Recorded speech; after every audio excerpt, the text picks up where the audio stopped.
بسم اللہ الرحمن الرحیم. دس از محمد اقبال فرام ٹورنٹو. السلام علیکم. آج کا ہمارا موضوع ہے کہ احیاء اسلام اور پاکستان.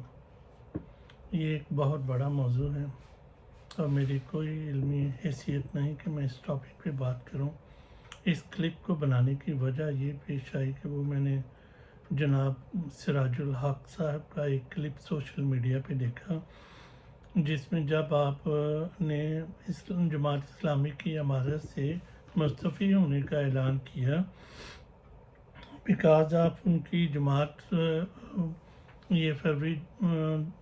2024 کے الیکشن میں پرفارم اچھی نہیں کر سکی، اس کی ذمہ داری قبول کرتے ہوئے آپ نے امارت سے مستعفی ہونے کا اعلان کیا. اور جب وہ اعلان فرمایا آپ نے تو اس وقت آپ رو رہے تھے، جس سے مجھے بہت تکلیف ہوئی. میں بہت رنجیدہ ہوا اور ایک دو دن میں کافی پریشان رہا کہ یہ ایسا کیوں ہوا ہے. گو کے بعد میں جماعت کی مجلس شورا نے ان کا استعفیٰ مسترد کر دیا اور آپ ابھی بھی جماعت کے امیر ہیں، لیکن اس نے مجھے سوچنے پہ مجبور کر دیا. اب جب ہم اسلام کی جو ہے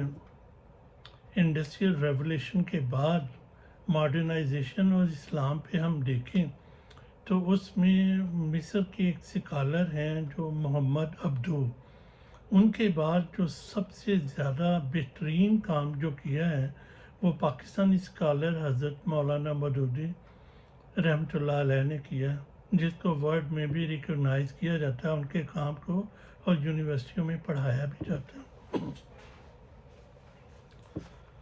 اس کے علاوہ جو ہے وہ کام ہمارے پاس جو اسکالرس ہیں، مثلا مولانا مودودی کے بعد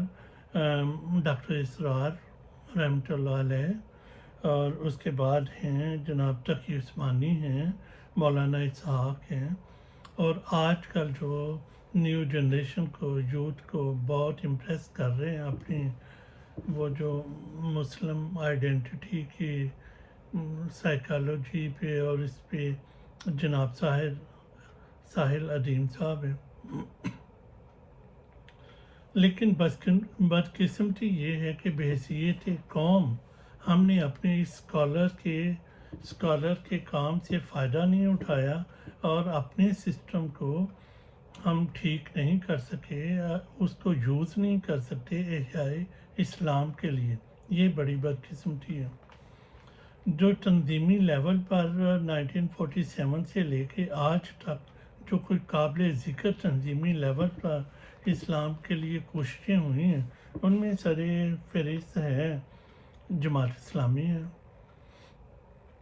جن کے پاس حضرت مولانا مودودی رحمۃ اللہ علیہ کی آئیڈیالوجی ہے، وہ اس کے وارث ہیں. اور جماعت اسلامی اتنی لمبی سٹرگل کے بعد بھی ان کا رزلٹ دین کے کاموں میں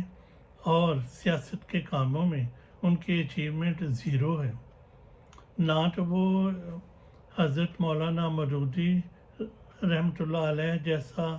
یا ان کے پائے جیسا کوئی اسکالر پیدا کر سکے ہیں، نہ ہی وہ کوئی اچیومنٹ سیاسی طور پر اچیومنٹ حاصل کر سکے ہیں، جیسے کہ ترکی میں اسلامک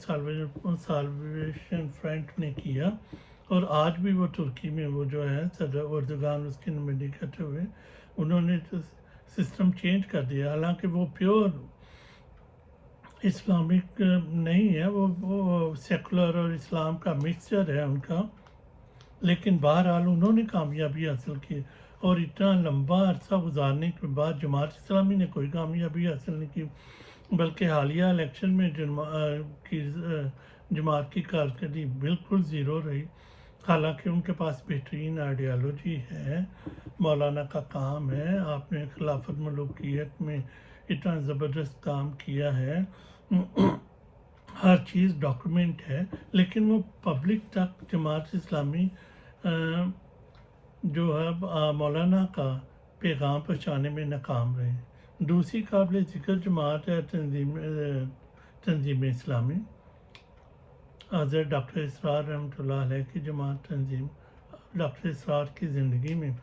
آپ کو آپ کے خطبے سننے کے لیے بے شمار کراؤڈ آتا تھا، بڑے مشہور تھے،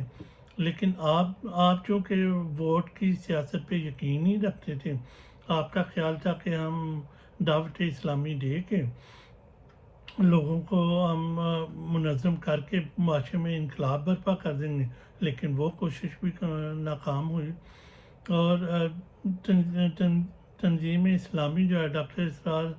رحمۃ اللہ علیہ کی وفات کے بعد ان کا بھی کوئی قابل ذکر نہیں ہے، نہ تو ان کے پاس کوئی ڈاکٹر اسرار رحمۃ اللہ علیہ جیسا عالم اور فوکل قسم کا عالم لیڈر ہے، عالم ہے، اور نہ ہی ان کی کوئی سیاسی طور پر امپیکٹ ڈال چکے ہیں۔ اس کے بعد ہے جماعت تبلیغی جماعت والے ہیں، جو کہ ہر سال لاکھوں لوگوں کا اجتماع کرتے ہیں رائے گڑھ میں، اتنی بڑی موبلائزیشن ہوتی ہے، لیکن اس کے باوجود معاشرے میں، ہمارے معاشرے کی سیاسی سسٹم میں وہ تبدیلی کا باعث نہیں بن رہے۔ اس کے بعد جو ہیں پروفیسر رفیق احمد ہیں، آپ کے بھی اجتماعات بڑے بڑے ہوتے ہیں، تصوف پہ بڑے لمبے چوڑے لیکچر دیتے ہیں، اور ہم سے ان سے فیض بھی حاصل کرتے ہیں، ان سے بہت کچھ سیکھتے ہیں، لیکن وہ بھی معاشرے میں، ہم پاکستان میں کوئی سیاسی تبدیلی لانے کا باعث نہیں بن سکے۔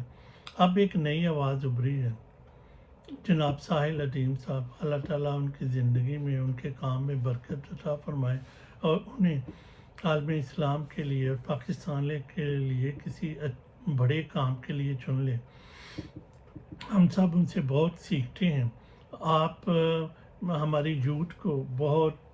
امپریس کر رہے ہیں، انسپائر کر رہے ہیں، ان کی جو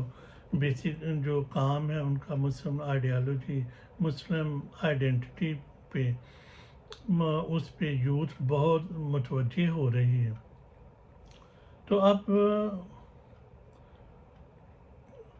کوشش تو یہ ہونی چاہیے کہ ہم کوئی ایک جو یوتھ ہے جو متوجہ ہو رہی ہے اب اسلام کی طرف، جو پڑھی لکھی یوتھ ہے، جو لوگ شعوری مسلمان ہیں، کانشیسلی مسلمان ہیں، جو بائی چوائس مسلمان ہیں، بائی برتھ مسلمان نہیں ہیں، وہ سوچ رہے ہیں کہ ہماری زندگی کا مقصد کیا ہے، ہم نے کیا کرنا ہے، کدھر جانا ہے، اور پاکستان کو کدھر لے کے جانا ہے۔ ان کے لیے ایک سیاسی پلیٹ فارم ہونا چاہیے جس پر وہ آ کے اپنی اسٹرگل کو منظم انداز میں آگے بڑھائیں۔ جناب ساحل عظیم صاحب جو بھی اسٹرگل کر رہے ہیں وہ بغیر کسی سیاسی پلیٹ فارم کے کر رہے ہیں، جس کا نتیجہ بھی تنظیم اسلامی کی طرح ہی نکلے گا، اس کا کوئی امپیکٹ نہیں پڑے گا سوسائٹی پہ۔ تو ہونا تو یہ چاہیے کہ اسلامی قوتیں، ساری تنظیمیں مل بیٹھ کر ریویو کریں اپنے کام کو کہ کہاں پہ خرابی ہے، حالانکہ ان کے پاس نمبر 1 آئیڈیالوجی ہے، اور لیکن وہ اپنی عوام کو کنونس نہیں کر پا رہے، اور اس کا حل ہمیں منظم سیاسی پلیٹ فارم میں ہی ملے گا۔ اگر ہم سیرت نبوی کو صلی اللہ علیہ وآلہ وسلم کو غور سے دیکھیں، ان کا مشاہدہ کریں، تو آپ کی مکی زندگی میں اتنی کوئی خاص اچیومنٹ نہیں تھی اسلام کی، لیکن جو ہی آپ نے ہجرت فرمائی اور مدینہ میں تشریف لے کے آئے، وہاں آپ کو ایک سیاسی پلیٹ فارم ملا، تو اسلام نے بہت ترقی کی، ہمیں بھی اسی کو فالو کرنا ہے۔ اور میری تو ریکویسٹ ہوگی جناب ساحل عظیم صاحب سے کہ آپ ایک سیاسی پارٹی بنائیں، سیاسی ایک پلیٹ فارم بنائیں، اور اس میں اس سیاسی پارٹی کا ایک مینیفیسٹو لکھیں، جو کہ ہمیں بتائے کہ عوام کو کنونس کرے کہ اگر آپ ہمیں منتخب کریں گے تو ہم اس پولیٹیکل سسٹم میں، پاکستان کے موجودہ سسٹم میں یہ تبدیلیاں کریں گے، یا اس کو اکھاڑ پھینکیں گے، اور ہمارے پاس ہمارا نیبل بدل یہ پروگرام ہے، ہم اس کو نافذ کریں گے۔ اس کے علاوہ ترقی کا کوئی تبدیلی کا کوئی چانس نہیں ہے، کوئی مجھے تو راستہ نظر نہیں آتا، کیونکہ جماعت اسلامی کا حشر بھی ہم نے دیکھ لیا، تنظیم اسلامی کا بھی حشر دیکھ لیا، دعوت کر کے معاشرے کو تبلیغ کر کے انقلاب برپا کرنے کا بھی حشر ہم نے دیکھ لیا، تبلیغی جماعت والوں کا بھی حشر ہم نے دیکھ لیا۔ اب ایک ماڈرن اسلامی سیاسی جماعت کی ضرورت ہے جس کے پاس ایک بڑا ویل ڈیفائنڈ مینیفیسٹو ہو، اس مینیفیسٹو کو عوام میں مشہور کیا جائے، خصوصاً ہماری یوتھ میں مشہور کیا جائے۔ جب ہم یوتھ کو بتاتے ہیں کہ مسلم آئیڈینٹی کیا ہے، تو اس کے بعد ان کے پاس پلیٹ فارم ہو کہ انہوں نے اس پلیٹ فارم پہ آ کے اپنی سیاسی سٹرگل کو منظم انداز میں آگے بڑھانا ہے۔ لیڈر لیس کوئی تنظیم اور مینیفیسٹو کے بغیر اور سیاسی منظم پلیٹ فارم کے بغیر کوئی تحریک کبھی کامیاب نہیں ہوگی۔ انشاءاللہ ملتے ہیں پھر کسی اگلے ٹاپک کا۔ خدا حافظ۔